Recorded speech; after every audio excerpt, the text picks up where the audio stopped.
तो सेम उसी तरह से जो था उसकी जो था बात करते हैं। बट आई थिंक इसके आप इसके अंदर ना जो भी एस्केप करेक्टर्स हैं यूज करना चाह रहे हो यूज कर सकते हो। वेरिएबल्स में कुछ डेटा पड़ा हुआ है, जो कुछ आप सी आउट के अंदर लिखते थे ना प्रिंट की स्टेटमेंट में जिस तरह से मर्जी लिखते थे, सेम वही सारी की सारी चीज वेरिएबल्स यूज करना चाह रहे हो सारा कुछ यूज कर सकते हो। बस यहाँ पे जो था वो क्या आना है, उस फाइल का स्ट्रीम का ऑब्जेक्ट जो था वो यहाँ पे आ जाएगा। ठीक है, ओके। अगर आप जो था वो अभी हमारा डेटा जो था वो ओवरराइट जो था वो हो रहा है बार बार। ठीक है, मींस डेटा उसके अंदर ऐड नहीं हो रहा, पुराना डेटा रिमूव हो जाता है, नया डेटा जो था जो भी हम उसके अंदर राइट अप करें वो उस पे रिप्लेस जो था वो करता जा रहा है।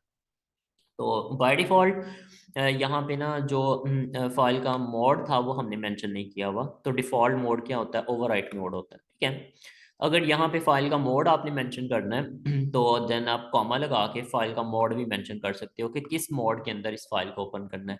ओवरराइट मोड में ओपन करना है, अपेंड मोड में ओपन करना है, किस मोड में जो था वो हमने ओपन करना है। ठीक है, तो डिफरेंट टाइप के जो था फाइल मोड्स हैं। ये एक फ्लैग है iOS append। इस फ्लैग की ऑब्वियसली कोई वैल्यू है, आप इसे प्रिंट करके इसकी वैल्यू चेक कर सकते हो कि इसकी वैल्यू क्या है। सी आउट के अंदर आप ये चीज़ लिखो तो ये आपको जो है इसकी वैल्यू शो करवा देगा। तो direct as it is use कर लेते हैं, इट्स अ काइंड ऑफ जो था कांस्टेंट है कोई। ओके, ये क्या करता है अपेंड जो था वो मोड के अंदर फाइल को ओपन कर देता है। अब अपेंड मोड में फाइल ओपन होगी तो आप जो कुछ भी नेक्स्ट उसके अंदर राइट अप करोगे ना तो वो उसके एंड पे जाके ऐड अप जो था वो हो रहा होगा। प्रीवियस वाला डेटा जो था वो आपका वैसा ही रहेगा, उसमें जो था वो चीज़ें अटैच हो जाएंगी। ठीक है, सेम उसी तरह से ये कुछ जो था और मोड्स हैं। इन वाला मोड ओपन रीडिंग करने के लिए यूज़ होता है, राइट करने के लिए। तो आउट वाला मोड जो था वो बाय डिफ़ॉल्ट जो था वो अभी यूज़ हो रहा था जो हम यूज़ कर रहे थे, वो फाइल को राइट मोड में जो था ओपन कर देता है और उसके साथ जो था वो क्या कर देता है कि फाइल को जो था वो ट्रंकेट भी जो था वो कर देता है, उसमें जो कुछ भी पड़ा होगा उसको जो था वो रिमूव जो था वो कर देगा। तो लेट्स सी इसको थोड़ा सा जो था वो चेंज करते हैं कि हमने इसके अंदर जो था वो चेंजेस जो था वो हमें क्या करना पड़ेंगी। यहाँ पे हमें क्या चीज़ मेंशन करनी है, जस्ट उसका मोड जो था वो मेंशन करना है। वेयर जस्ट सेइंग कि iOS append। ठीक है, ए डबल पी जो था append फ्लैग है।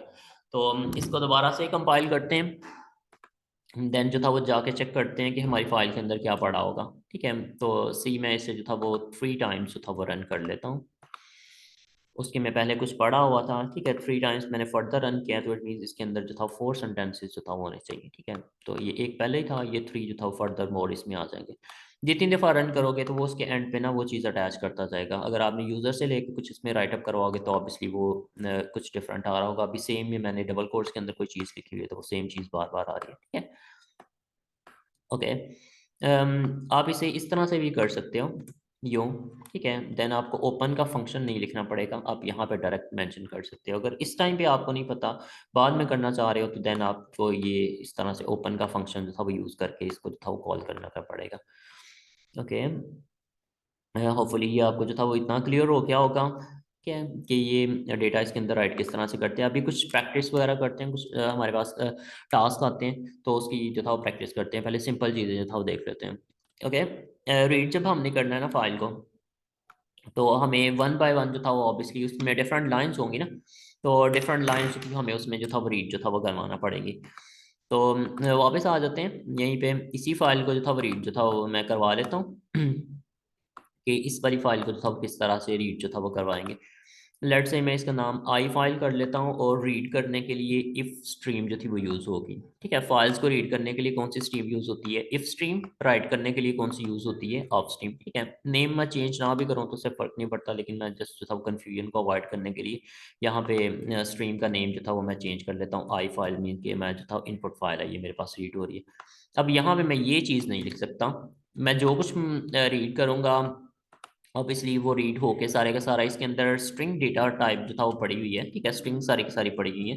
तो मैं एक स्ट्रिंग नाम का एक वेरिएबल ले लेता हूँ। ऑब्वियसली मुझे यहाँ पे ऊपर हेडर फाइल जो था इंक्लूड करना पड़ेगी। ठीक है, और उसका नाम मैंने रखा हुआ है लाइन और उसके अंदर स्पेसिस भी हैं, तो मैं उसको जो था वो डिफरेंट वे से जो था वो रीड जो था वो मुझे करवाना पड़ेगा।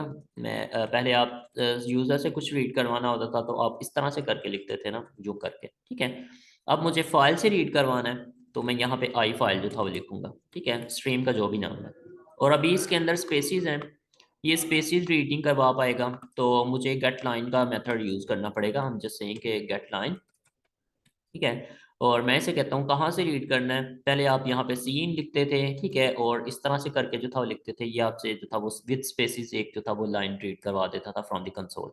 अब मुझे रीड इसको करवाना है फ्रॉम दी दिस स्ट्रीम, ठीक है। तो यहाँ से रीड करवा लिया, और रीड करवाने के बाद मैं इसको स्क्रीन पे शो कर देता हूँ ताकि हमें पता चल रहा हो कि इसने रीड कर लिया है, तो उसके अंदर पढ़ा क्या हुआ, ठीक है। तो एन एल तो अभी हमने क्या किया है, फाइल को ओपन किया और एक लाइन उसमें से सिंगल वन लाइन रीड की है, और उसको हमने क्या किया, स्क्रीन पे शो करके हमने प्रोग्राम जो था क्लोज कर दिया। लेट्स सी ये जो था वो हमें क्या शो करवाता है, ठीक है। तो इसने फर्स्ट लाइन उसमें से जो था वो रीड की है, और देन वो वाली फर्स्ट लाइन हमें क्या करवा दी, यहाँ पे स्क्रीन पे जो था वो शो करवा दी। अगर मुझे मल्टीपल लाइंस जो था वो रीड करनी है, तो ऑब्वियसली मुझे वाइल लूप जो था वो लगाना पड़ेगा। तो मुझे नहीं पता क्योंकि इसके अंदर कितनी लाइंस पड़ी हुई हैं, तो आई नो के while is best for that. तो कब तक हमें रीड करना है, जब तक फाइल एंड नहीं हो जाती, ठीक है। तो there is a function to check the file की एंड हुई है या नहीं हुई। स्ट्रीम का नाम क्या है, आई फाइल, ठीक है। और एक ई ओ एफ नाम का फंक्शन है, ई ओ एफ हम कहते हैं एंड ऑफ फाइल। तो फाइल के एंड पे ना एक स्पेशल करेक्टर पड़ा होता है, उसको हम ई ओ एफ करेक्टर बोलते हैं। इस फंक्शन में हम ये चेक कर रहे हैं कि जब तक फाइल एंड नहीं हो जाती उतनी देर तक क्या करो, एक लाइन रीड करो और उसको स्क्रीन पे शो करवा दो, ठीक है। और जब सारा कुछ फाइल एंड हो जाती है, सारा कुछ रीड कर लेते हो, तो देन हमने क्या कर दिया, उस फाइल को क्लोज जो था वो कर दिया, ठीक है। लेट्स सी दोबारा से इसको जो था वो रन करते हैं कि अब ये क्या करता है। तो देयर वर जो था वो 4 लाइन्स, तो इसने वो 4 लाइन्स जो थी वो यहाँ पे रीड करके इसको यहाँ पे जो था वो डिस्प्ले जो था वो करती हुई है। तो अभी ये सिंगल एक ही जो था वो सारी की सारी लाइन थी। लेट्स सी इंटरनेट से जो था वो कोई स्टोरी जो था वो ले लेते हैं यहाँ से, ठीक है। कि आप जो था वो कुछ डिफरेंट हमारे पास जो था वो कंटेंट जो था वो आ रहे हो। से मैं कहता हूँ कि एंटी स्मोक प्रिकॉशंस या इंस्ट्रक्शंस, ठीक है, इस तरह से करके अम, हो या कोई भी जो था वो हम स्टोरी वगैरह जो था वो ले लेते हैं, उसको जो था वो हम यहाँ पे शो करवा देते हैं, सी समथिंग, कुछ भी चीज़ सोचा।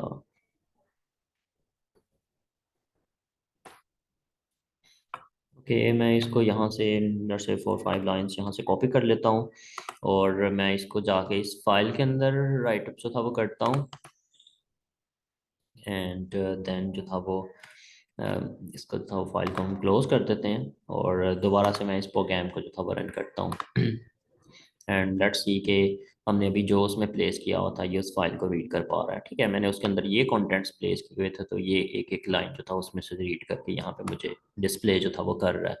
तो it means it is working fine, ठीक है। आपने सिंपली किसी फाइल को रीड करना है या राइट करना है, तो आप इसको जो था वो यूं करके जो था वो रीड या राइट जो था वो कर सकते होते हो, ठीक है। तो ये तो सिंपल सी ना फाइल रीडिंग या राइटिंग के कॉन्टेंट्स। लेट्स सी एक सिंपल से टास्क पे आ जाते हैं, एक दो टास्क जो था वो परफॉर्म करते हैं, देन आपको जो था वो आइडिया हो जाएगा कि आपने जो था वो करना क्या है।